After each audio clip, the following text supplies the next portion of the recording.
ওই যে CNG pump দেখা যায় পিনাগাল, আমি যখন সিরিয়াল ধরছিলাম তখন গাড়ি ছিল 114টা। 114টা গাড়ির পিছনে আমি পড়ছি। অলরেডি আমার 3 ঘন্টা হয়ে গেছে সিরিয়ালে, আরও গ্যাস পাইতে 1 ঘন্টা লাগবে। তাহলে এখন বাজে রাত 12টা 24।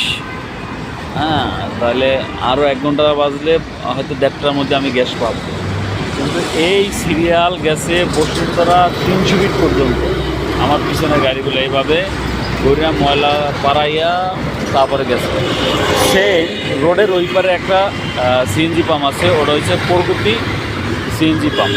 ওটা ওভাবে সিরিয়াল ধরছে। এই সিরিয়াল ধরছে কুড়িল চৌরাস্তা থেকে। ওই যে দেখেন, কুড়িল চৌরাস্তা থেকে সিরিয়াল ধরে আইসা এই ফ্লাইওভারের নিচ দিয়ে ঘুরিয়া প্রগতি সরণি এখানে নেবে। তাহলে এখন যারা সিরিয়ালে আছে, এখন বাজে রাত 12:30, এই গ্যাস পাইতে 3 থেকে 4 ঘন্টা লাগবে। এখন যারা সিরিয়াল ধরছে, এই 3 থেকে 4 ঘন্টা যদি লাগে, তাহলে এরা বাসায় যাবে কখন, আবার ডিউটি করবে কখন? তাহলে ড্রাইভারের রেস্টের সময় কোন জায়গায়? আমার প্রশ্ন, প্রত্যেকটা ড্রাইভার যদি এরকম গ্যাস নিতে এরকম সমস্যা হয়, তাই এরা কীভাবে মানে শরীরের রেস্ট নিবে আর কীভাবে ডিউটি করবে?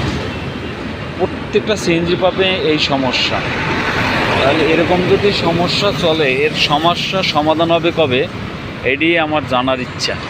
যে ড্রাইভাররা 10 ঘন্টা ডিউটি করিয়া, আবার কেউ ওভারটাইম করিয়া, তারপরে এরকম যদি গ্যাসের লাইন ধরিয়া 3 ঘন্টা 4 ঘন্টা 5 ঘন্টা যদি গ্যাস নিতে সময় লাগে, এরা কখন শরীরের মানে রেস্ট নিবে?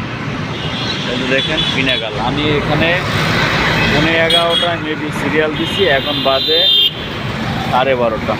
ওই যে এখন তোমার পিনাগালটা চিনায় না। আমার সামনে গাড়ি ছিল, আমি যখন সিরিয়াল দিচ্ছি 114টা। এখন কয়টা আছে আল্লাহ পাক জানে। আর এ পাশে চলে গেছে একদম বসুন্ধরা ময়লা পালায়, ওখানে বসুন্ধরা, আর ও পাশে ওভাবে সিরিয়াল।